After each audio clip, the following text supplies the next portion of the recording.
When it gets down to it, we need to make time for the details. Really, it's about the details, one after the other, day after day after day, broken down into hours, into minutes, into seconds. The seconds we're in, the ones we just had, the ones we're planning for, the ones we don't expect. All of these things get amplified when we have expectations that are not supported by the experiences that the horse has or that we have. So here's Hannah and Donovan right at the intersection. You notice he's checking back to the home base. It's hard for him to focus with her there. Not hard to focus because she's there. He's glad she's there. She's trying to show him what a partnership is, a little bit away from home. If you don't make time for the details at this point, and you hurry, and you push, and you crowd, or correct him from being able to tell her in his own way, gosh, Hannah, I'd really like to go home now, could we? If that becomes justification for punishment and correction, it's going to be a very, very difficult relationship and probably a shorter one than it could be.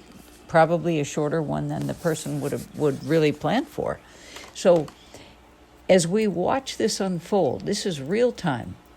I'm watching this in real time. You're watching this in real time. And the horse and Hannah are living it in real time. Nice release there. That's how he knows where to put the circle. Just let him have the rope.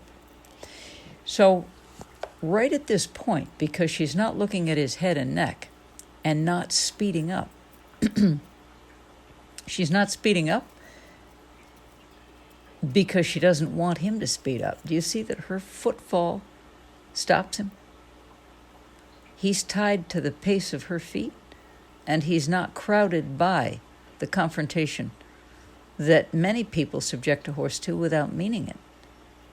It's not nice to confront a horse and then ask him to run by your core energy.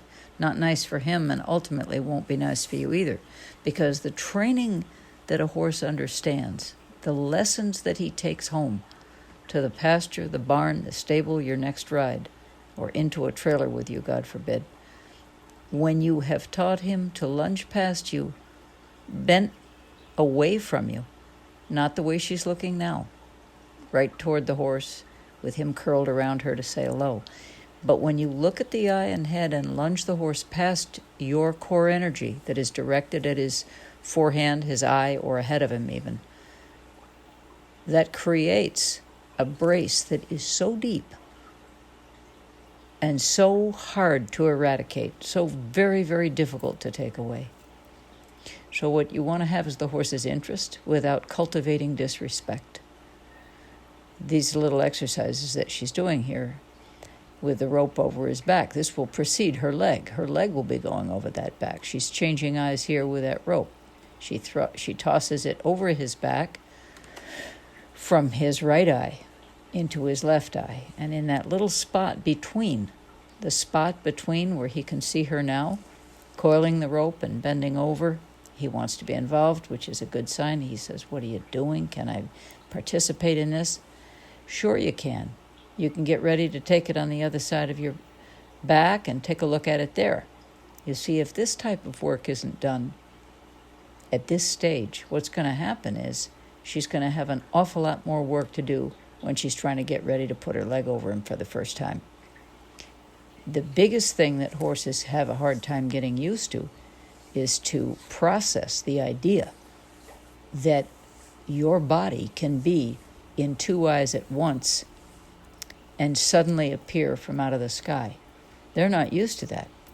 And when a leg comes over the back for the first time, many horses will have an enormous reaction. So you really want to think about schooling both sides of the horse in a way that will prepare them to watch something go behind them or in front of them or over the top of them or underneath them, from left to right and from right to left. Try to lay this into the foundation long before you plan on sitting up there. Spend time on the ground I don't mean lying on the ground, but squatting or sitting, or get a chair if you're not in shape to sit or squat like Hannah is. But you see, as he starts to consider this and back up and relax and chew and lick and make time for a scratch, these details, if they're not included in a foundation in real time when he needs it, will be too late.